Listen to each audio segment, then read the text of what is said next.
শোনো, আগামীকাল এই জোহরের নামাজের পর যদি তোমাদেরকে এখানে বসা দেখি, ব্যাট মেরে মসজিদ থেকে বের করে দেব।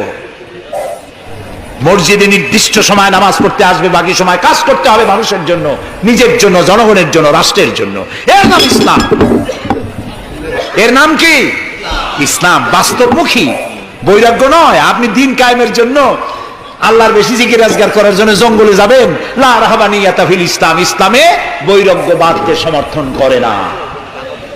কথা বুঝে আসছে? সুতরাং আপনি রাত্রি বেলায়, দিনের কোলাহলপূর্ণ সময়, আপনি আল্লাহর সাথে প্রেম করতে সময় পাচ্ছেন না। আল্লাহ তাআলা বলছেন, ওয়াজআলনাল লাইলা লিবাসা ওয়াজআলনা নাওমাকুম সুবাতা। রাত্রে বানাইছি, রাত্রিকে বানাইছি শান্তির আচ্ছাদন। সুবহানাল্লাহ বলবেন না? রাত হলো শান্তির আচ্ছাদন, তীর্যক রৌদ্রের তীব্র প্রখারকে বন্ধ করে দিয়ে